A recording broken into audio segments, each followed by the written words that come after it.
Bonjour tout le monde et bienvenue à Courtside FM, le podcast de basketball québécois absolument à consulter si vous voulez en savoir plus sur vos basketteurs québécois et québécoises. Alors aujourd'hui, nous autres, on reçoit quelqu'un qui évolue en ce moment depuis quelques années même en NCAA Division 1, mais c'est un gars de Montréal, mais je vais te laisser quand même te présenter toi-même. Salut, mon nom c'est Blondo Chuqueño. Effectivement, je viens de Montréal. J'ai joué pour le Cégep de Montmorency. Puis à partir de Montmorency, je suis allé à l'université de New Hampshire où j'ai fait 3 années. Puis maintenant, après ça, j'ai transféré. Puis je suis rendu à l'université de California Baptist University en Californie qui est Division 1. Et là, on parle à quel point tu es rendu loin, mais si tu veux nous donner, c'était quoi ton premier contact avec le basket? En fait, la personne qui m'a introduit au basket, c'était mon meilleur ami quand j'étais encore au primaire. J'avais quoi, 11 ans, 12 ans. Puis avant ça, je jouais au soccer. Puis un jour comme ça, mon ami m'a juste invité à venir jouer au basket. Puis je pense que c'est ce jour-là que j'ai fall in love with the game. Puis depuis ce temps-là, j'ai juste continué avec le basket. Hmm. Et la piqûre, à un moment donné, ça t'a pogné, puis Ouais, exactement. Est-ce que tu étais bon dès le début ou au début c'était plus dur? Euh, je pense ce qui m'a aidé, c'est que je joue au soccer. Donc, quand j'ai commencé à jouer au basket, je pense que j'avais un avantage parce que j'étais juste plus rapide que les gens. So, je faisais juste courir à travers les gens, puis j'allais marquer des layups tout le temps. Puis ça m'a donné la confiance pour continuer à jouer au basket aussi. Quand tu es plus jeune, tu es plus vite que tout le monde, tu as un gros avantage. Ouais, plus, si tu commences quelque chose de nouveau et tu es déjà bon, c'est sûr que tu veux continuer. Là. Tu peux pas exact- arrêter. exactement. Mais là, tu nous as parlé de justement, tu étais bon quand tu étais jeune, tu étais rapide, tout ça. Mais maintenant que tu es dans un basket qui est plus organisé, plus développé, c'est quoi tes forces sur le terrain? Je dirais mes forces, c'est toujours aller au panier et faire des layups. Je suis le genre de gars qui aime ça, le contact, qui aime ça être physique. Donc, aller dans le paint, faire des layups, c'est toujours ma force. Un truc que j'ai travaillé beaucoup, c'est mon tir de 3 points que j'ai amélioré pendant les années. Puis, ça m'a vraiment aidé à passer à l'autre niveau. Mais ma force, vraiment, c'est me rendre dans le paint, faire des layups et créer pour mes teammates aussi. Mhm. Moi, c'est Fait que- sûr, ouais, rendu à NCAA Division 1, il y a des gars de 7 pieds qu'il faut que tu rentres dedans. Là, fait que... Exactement, yeah. Puis, tu sais, c'est facile de dire dans quoi on est bon, mais ce serait quoi une de tes faiblesses sur le terrain? Une de mes faiblesses, je dirais le mid-range pull-up. Puis aussi mon tir de 3 points aujourd'hui. Cette année, c'est pas vraiment mon point fort aussi. J'ai baissé statistiquement parlant. Je shoot à quoi? 26%, ce qui est pas très très bon pour un guard, mais je dirais que ça, c'est mes points faibles, le mid-range pull-up et les 3 points. Mhm. C'est sûr que le Ouais, mid-range, c'est quelque chose qui est moins travaillé, là. Ouais, exactement. C'est plus le c'est 3 points. bizarre. C'est bizarre un peu, un mid-range pull-up. Là. C'est pas quelque Ouais. chose que tu travailles beaucoup, beaucoup. Là. Pour ma défense, mon équipe, on n'est pas vraiment big dans les 3 points. Mon coach préfère mieux que je me rende au panier et où je tire un 3 points. Donc, je n'ai pas vraiment travaillé sur ça cette année. Mais là, si on retourne un peu dans le temps, là, tu sais, si on oublie pour l'instant le basketball américain, explique-nous comment est-ce qu'est venue l'opportunité d'aller au Cégep de Montmorency, tu sais, quand tu t'es fait recruter. Là. Ouais, comme je disais, j'ai joué au secondaire à Montréal. J'étais à l'école secondaire Mont-Royal. J'ai pas vraiment joué pour mon école parce que dans le temps où j'étais, c'était vraiment le civil qui l'emportait sur le scolaire, disons. Donc, j'ai joué pour le Parc Extension qui joue dans la NBL Montreal Basketball League. Puis, à partir de cette équipe-là, je me suis fait recruter pour jouer à Montmorency. Et à Montmorency, j'ai fait 3 années où ma première année, on a remporté le championnat national canadien. Puis mes 2 autres années, on est quand même allé au national, mais malheureusement, on n'a pas gagné. Mhm. Oui, mais justement, tu parles que tu es à la Montmorency, qui à ce moment-là était le powerhouse collégial au Québec. Là. Tu sais, Mhm. l'année d'avant, il venait de gagner un provincial. Puis là, toi, tu es arrivé dans une année, tu sais, tu arrives dans l'équipe qui a été championne l'année passée. Est-ce qu'il y avait un stress pour toi, considérant que tu étais nouveau, puis tu rentres dans la meilleure équipe? Là? Je dirais pas un stress. J'étais assez confiant avec mon choix parce que les joueurs qui étaient là, je les connaissais déjà. C'est des joueurs avec qui j'avais joué dans le passé.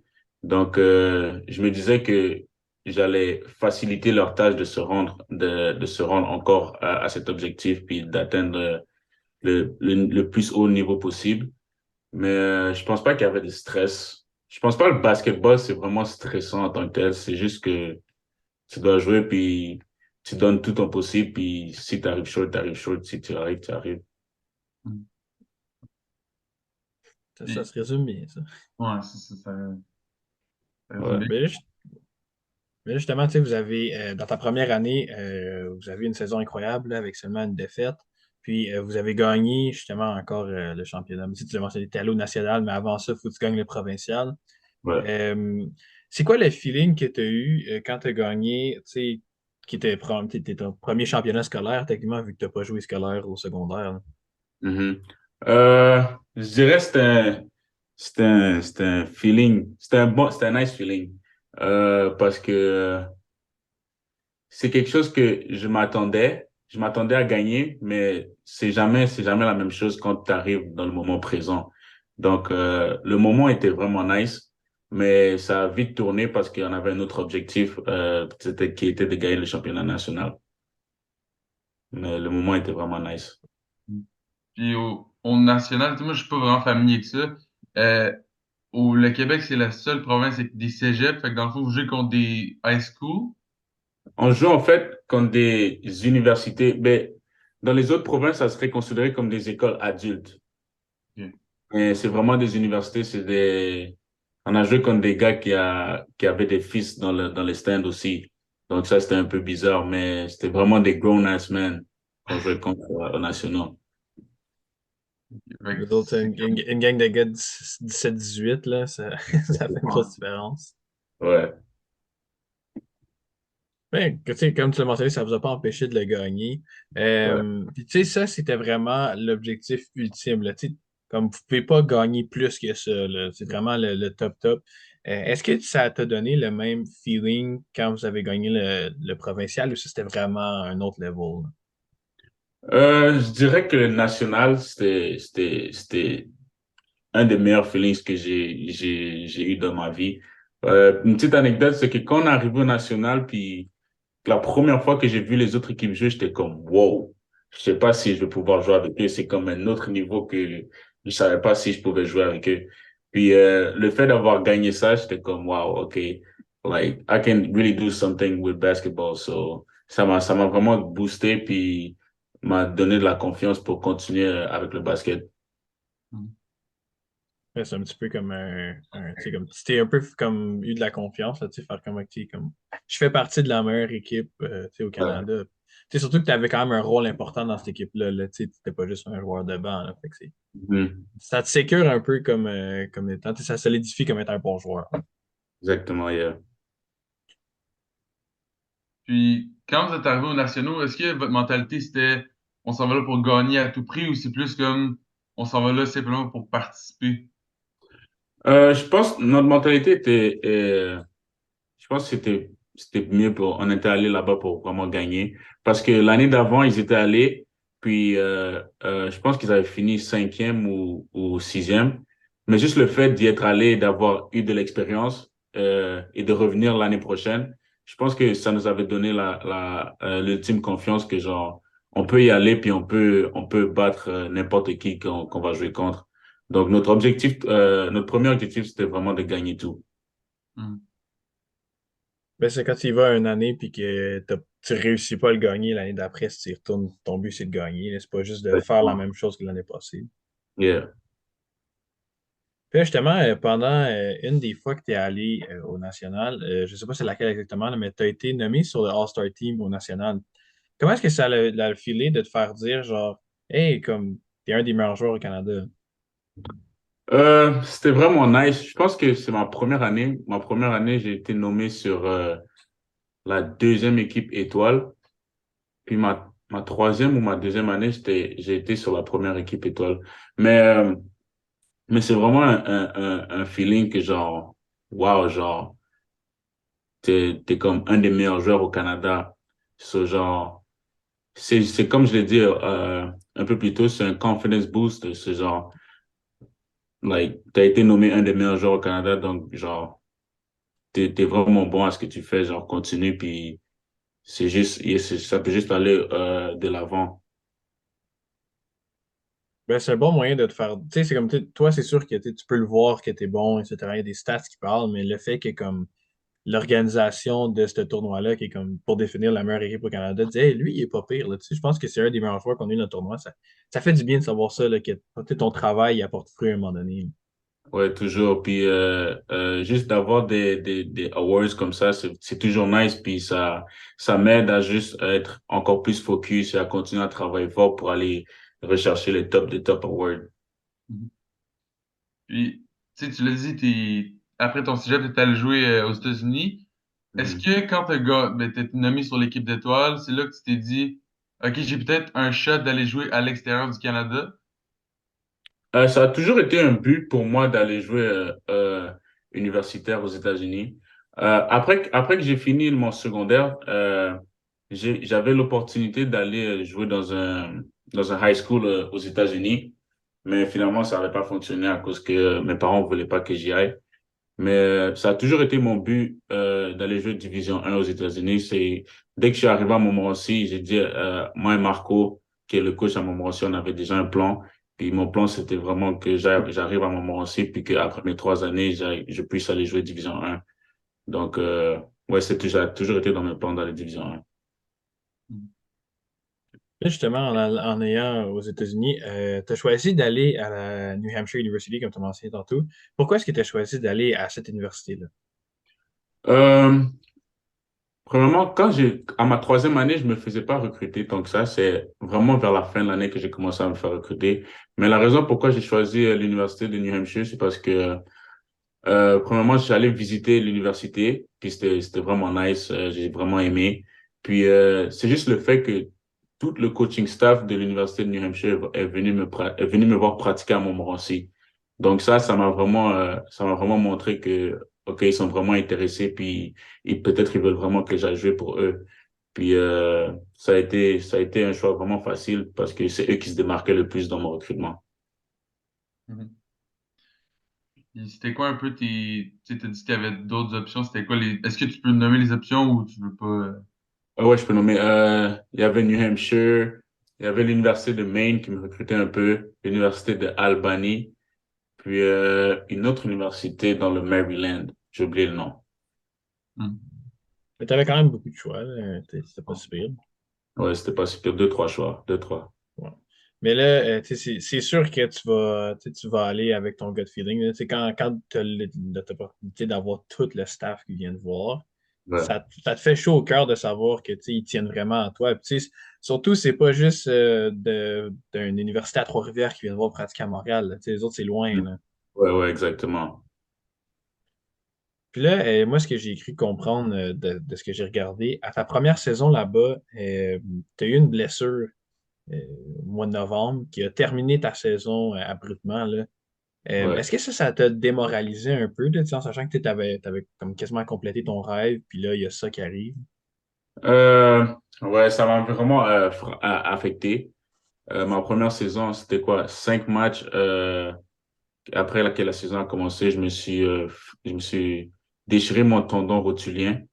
Puis c'était vraiment un season ending injury. Donc, ça m'a vraiment affecté mon mental parce que à ce moment-là, je me disais, waouh, je suis vraiment où je voulais être, mais je peux même pas jouer au basket.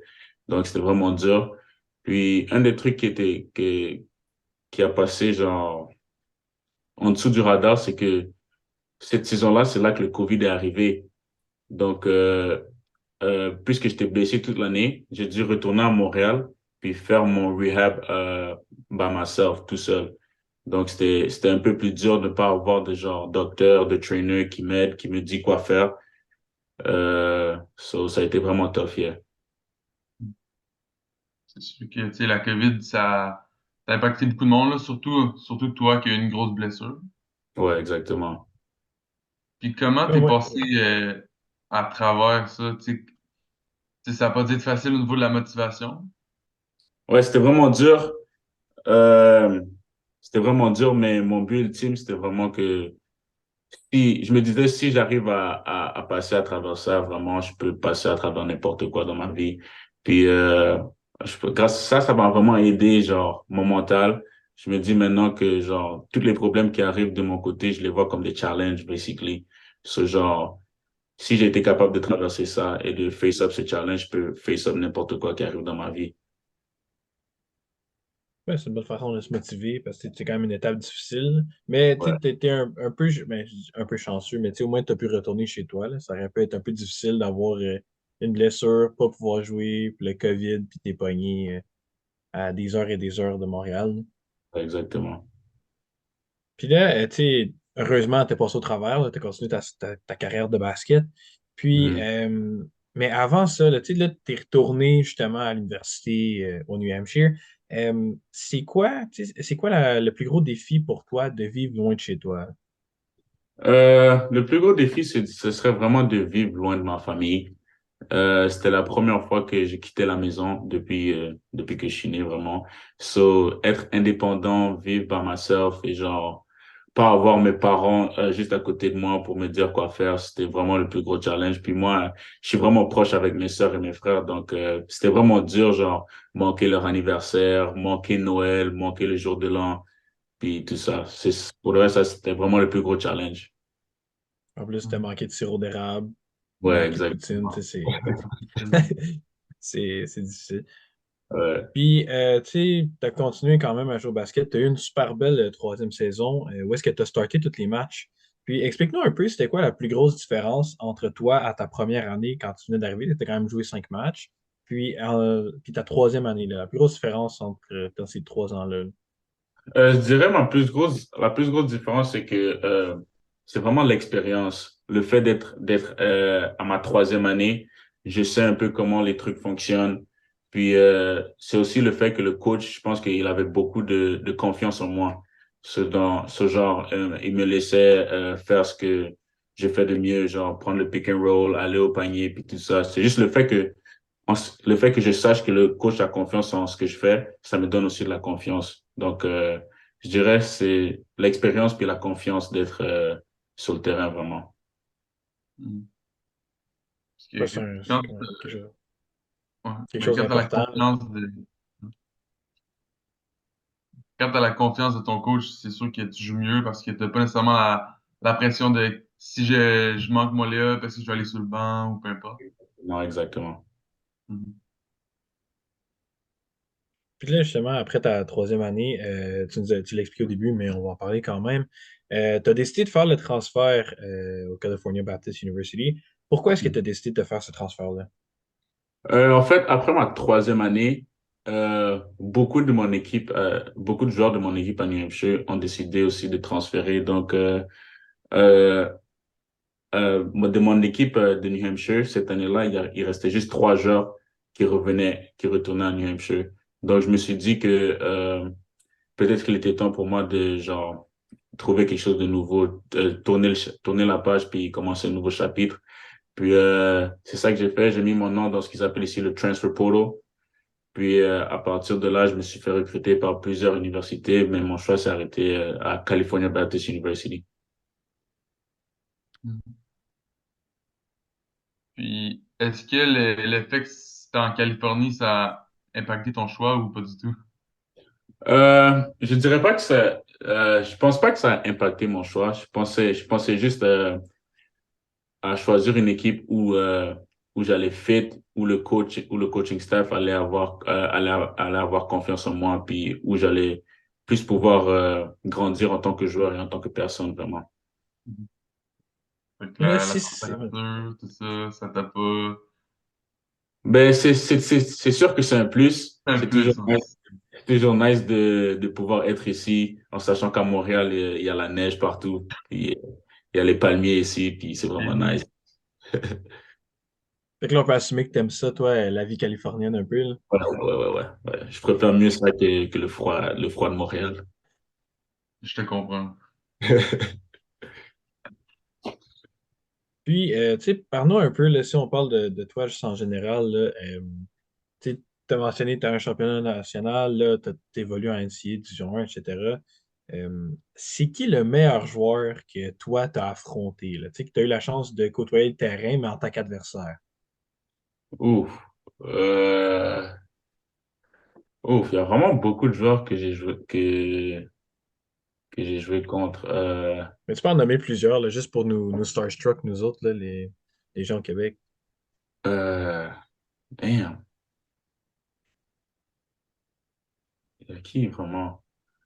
Je sais pas, genre, à me souvenir vraiment des noms de joueurs, mais genre, c'est genre, j'ai joué contre plusieurs NBA players qui sont dans la NBA maintenant. Mais c'est pas vraiment des NBA stars, mais c'est genre des rotation players. Genre, il y a un gars qui s'appelle Anthony Lamb qui joue à Vermont. Je pense qu'il a joué à Golden State pendant quelques années. Euh, à partir d'ici, il y a un gars qui joue à Utah, Southern Utah ici. J'ai oublié son nom. Je sais qu'il portait le numéro 55 à l'université, mais là, il joue pour, je pense, Minnesota. Minnesota, le Timberwolves. Ok. Mais c'est pas vraiment des joueurs des star players qui vont dans la NBA et qui sont des star players. Mais ça reste des joueurs de l'NBA, là, c'est quand même pas si pire que ça. C'est vrai, yeah. Puis, tu sais, là, si on parle de toi un petit peu aussi, très souvent, à la fin de la saison, c'est toi qui lead ton équipe sur les steals.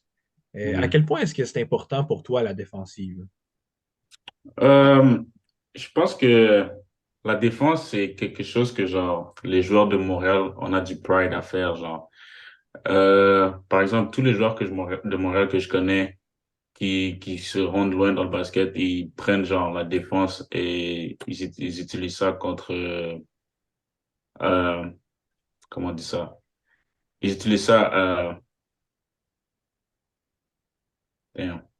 Euh, ils utilisent ça bien, disons. Par exemple, il y a Luguentz Dort qui joue dans la NBA Live, puis il est reconnu pour sa défense. Puis il y a Alain Louis, je sais pas si vous connaissez, il joue pour Mhm. l'Alliance. Puis il a été nommé le joueur défensif de l'année avec l'Alliance. Je pense que c'est vraiment une question de pride, puis genre, et c'est toughness thing, c'est genre, qui le veut le plus, genre. Puis juste le fait que je puisse prendre la balle entre les mains, ça juste, entre les mains des autres équipes, ça fait juste me prouver que genre, je le veux plus que certaines personnes, Mhm. disons. Tu fais le dirty work, là, tu sais, comme on dit, c'est ce que les autres joueurs veulent pas nécessairement faire, ben toi, tu le fais. Yeah, exactement. En même temps, mais si tu voles la balle, ton coach, tu sais, tu l'as mérité, là, shoot la. Exactement. Puis en plus de ça, le coach, c'est sûr qu'il va être content avec ça. Je pense pas qu'il y a un coach qui dit non à quelqu'un qui fait des styles, là. Yeah, exactement. Si on parle un peu de toi puis ton équipe, là, parce que si vous êtes, tu sais, on se rapproche un peu de la fin de la saison, etc. Tu sais, du temps convoité March Madness. Mhm. Puis, c'est quoi un objectif pour toi puis ton équipe, mais vraiment à court terme, là, d'ici la fin de l'année? Je dirais notre objectif, c'est de gagner le Conference Tournament. Nous, on est dans le WAC, Western Athletic Conference. Puis la façon que ça fonctionne dans cette conférence, il faut que tu gagnes la conférence pour te rendre au March Madness. Mais one thing about the WAC is that it's very competitive. Genre, il y a vraiment beaucoup d'équipes qui sont nice. Il y avait Grand Canyon qui ont été ranked nationally.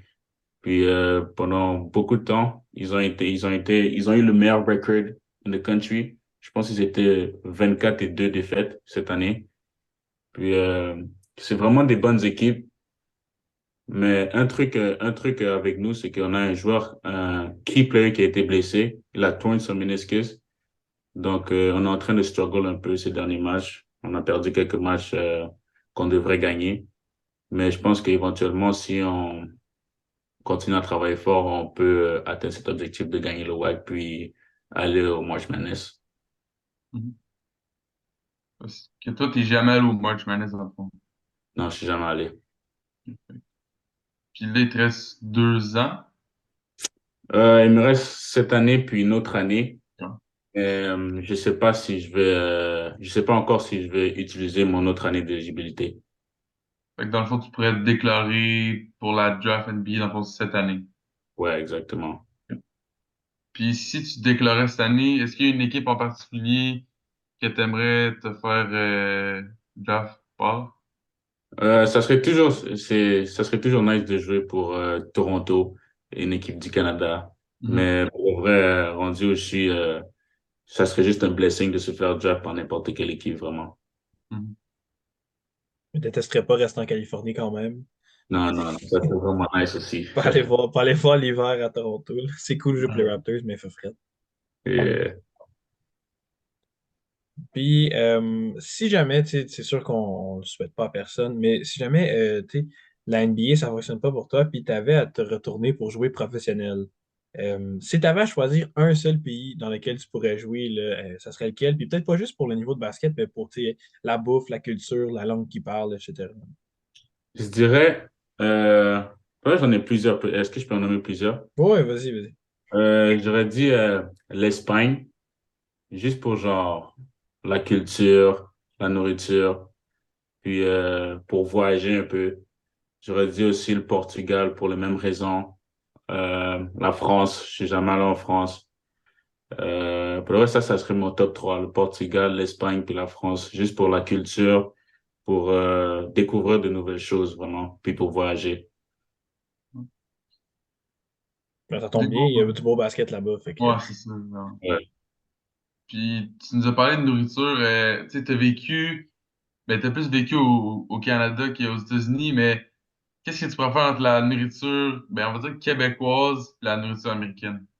Je préfère définitivement la nourriture québécoise, la nourriture montréalaise. Je pense qu'à Montréal, il y a plus de variété, il y a plus de diversité, tandis qu'ici, genre, il y a beaucoup de Mexicains en Californie, donc il y a beaucoup de Mexican food, mais genre vraiment, Montréal, genre, tu retrouves de tout. Puis la poutine, ça me manque aussi vraiment. Ils en font pas des aussi bonnes aux États-Unis. Non, non, non, non, non, non, non, Ils en font pas partout habituellement, là. non, ils en font pas. Puis là, écoute, nous autres, on aurait une dernière question pour toi. Si tu avais à nous recommander un basketteur ou une basketteuse québécois, là, que si tu vois le podcast avec cette personne-là, c'est sûr que tu l'écoutes, là. Qui est-ce que ça serait? Ça serait Alain Louis. Alain Louis, c'est un de mes meilleurs amis. C'est un gars avec qui j'ai grandi avec, puis on a passé toute notre enfance ensemble. Puis juste de le voir, récemment, il a re-signé avec l'Alliance, puis il va être un des joueurs clés. Surtout qu'il y a le championnat de CIBL qui va être à Montréal. Je Mhm. pense qu'il y a beaucoup de personnes qui vont vouloir écouter ce podcast. Ouais, ben là, il est parti à l'extérieur, là, il est parti jouer professionnel depuis quelque temps. Euh, je pense qu'il joue en Serbie, quelque part en Ouais. Europe. Mais, yeah, ça serait Ben, vraiment nice. shoot ton shot, nous autres, on va pouvoir lui dire que tu nous as dit de le prendre, puis Ouais. il va peut-être plus accepter. Mais écoute, merci beaucoup encore d'avoir accepté de le faire avec nous. Ça, c'est le fun de savoir qu'on a des athlètes de chez nous qui acceptent de redonner aux gens de chez nous, même s'ils sont rendus NCAA, D1. Mhm. C'est sûr on va suivre tes progrès, puis on va te souhaiter d'aller au March Madness, qu'on peut se dire, hey, lui, on l'a eu sur le podcast. Ouais, parfait, merci, j'apprécie.